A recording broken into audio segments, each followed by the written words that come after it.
Assalamualaikum warahmatullahi wabarakatuh. Semangat pagi adik-adik.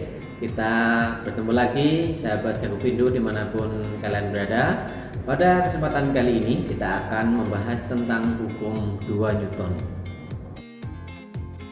Adik-adik, pada pertemuan kali ini kita akan membahas tentang hukum 2 Newton. Jika hukum 1 Newton kemarin berkaitan dengan gerak suatu benda ketika resultan gaya yang bekerja pada benda sama dengan 0, pada keadaan seperti ini kecepatan benda akan tetap atau benda akan mengalami gerak lurus belah-belah. Dikatakan bahwa benda tidak mengalami percepatan atau percepatan sama dengan 0 pada hukum 1 Newton. Bagaimana jika pada benda bekerja sebuah gaya atau beberapa gaya yang menyebabkan resultannya tidak sama dengan 0? Pada keadaan ini ternyata kecepatan benda selalu berubah. Kita lihat ada kotak yang kita dorong dengan gaya 50 Newton. Ternyata benda bergerak dengan kecepatannya selalu berubah. Jelas bahwa ada kaitan antara resultan gaya dengan percepatan yang ditimbulkannya. Kaitan antara percepatan dan resultan gaya inilah yang diselidiki oleh Newton sehingga dia berhasil menemukan hukum keduanya tentang gerak yang dikenal dengan hukum 2 Newton. Untuk memahaminya, mari kita lihat animasi berikut ini. Kita akan melihat sebuah benda yang bermassa 50 kg. Semua supaya kita dapat melihat nilai besarannya. Kotak bermassa 50 kg akan kita dorong dengan gaya mulai dari 50 Newton, kemudian 100 Newton, 200 Newton. Kita akan mengamati berapa percepatan yang ditimbulkannya. Kita dapat melihat bahwa jika kotak bermassa 50 kg didorong dengan gaya ke kanan 50 Newton, ternyata benda akan bergerak ke kanan dengan kecepatan 1 meter per kuat. Sekarang kita akan memberikan gaya 100 Newton. Ternyata kotak juga akan bergerak ke kanan dengan percepatan 2 meter kuat. Bagaimana jika kita dorong dengan gaya 150 atau 200?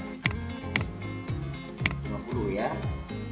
Ternyata setelah didorong dengan gaya 150 ke kanan, kotak akan terdorong ke kanan dengan nilai percepatan 3 meter per sekon kuatnya. Dari animasi tadi dapat kita simpulkan bahwa pada massa benda yang sama, jika jumlah gaya diperbesar, maka percepatannya juga makin besar. Jadi asalnya 50, percepatannya 1. Gayanya 100, percepatannya 2. 150, percepatannya 3. Sehingga dapat dikatakan percepatan benda berbanding lurus dengan gaya yang bekerja pada benda tersebut. Sekarang kita akan lihat bagaimana jika benda didorong dengan gaya yang sama, namun massanya yang kita ubah makin besar. Lalu kita akan mengamati berapa besarnya percepatan yang dialami oleh benda tersebut. Nah, misalkan bendanya kita mulai dari 50 didorong dengan gaya 100 Newton. Jadi Masanya kita akan ubah mulai dari 50, 100, 150. Kita akan lihat gayanya, kita mulai dari gaya 100.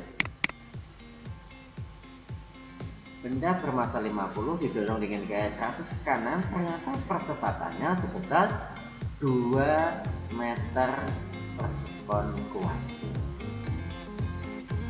Sekarang kita akan melihat bagaimana jika massanya kita tambah jadi 100. Nah, berapa nilai kecepatannya? Ternyata percepatannya menjadi 1 yang asalnya 2. Ternyata benda massanya bertambah dengan gaya yang sama 100, kecepatannya berkurang.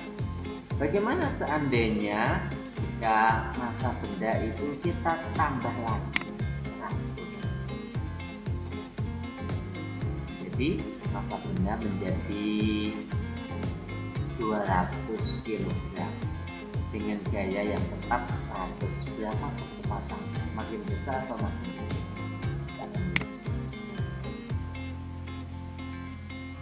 Ternyata percepatannya menjadi 0,5 meter per sekon.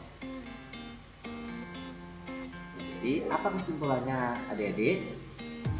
Jadi jika massanya makin besar dengan gaya yang sama, maka besarnya percepatan akan semakin kecil. Atau dapat dikatakan bahwa percepatan benda berbanding terbalik dengan massa benda. Semakin besar massa benda, maka dengan gaya yang sama, maka nanti akan menimbulkan percepatannya makin kecil. Oleh sebab itu, semakin kecil benda, maka percepatannya akan makin besar. Dari dua animasi tadi, dapat kita ambil kesimpulan tentang bunyi hukum 2 Newton. Percepatan yang dihasilkan oleh resultan gaya yang bekerja pada suatu benda berbanding lurus dengan resultan gaya searah dengan resultan gaya dan berbanding terbalik dengan massa benda, yang secara matematis hukum 2 Newton dirumuskan dengan A sama dengan sigma F dibagi M. Jadi A adalah percepatan, sigma F adalah jumlah gaya, dan M adalah massa benda. Demikian adik-adik yang kita pelajari pada kesempatan kali ini. Semoga dapat memberikan kemudahan dan wassalamualaikum warahmatullahi wabarakatuh.